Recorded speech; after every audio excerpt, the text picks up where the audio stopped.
best ideas come from the shop floor. How often do you hear this said? Here are some tips about how you properly engage this offline community.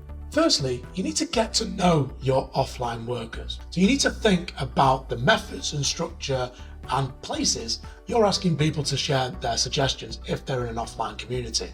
And there's 3 areas to do this. First suggestion that I'd make is have a digital first approach. Now you're thinking, offline community, don't have access to technology. Wrong. They'll have access to technology, but just not your systems. Next, and I can't believe I'm saying this, take a digital second approach.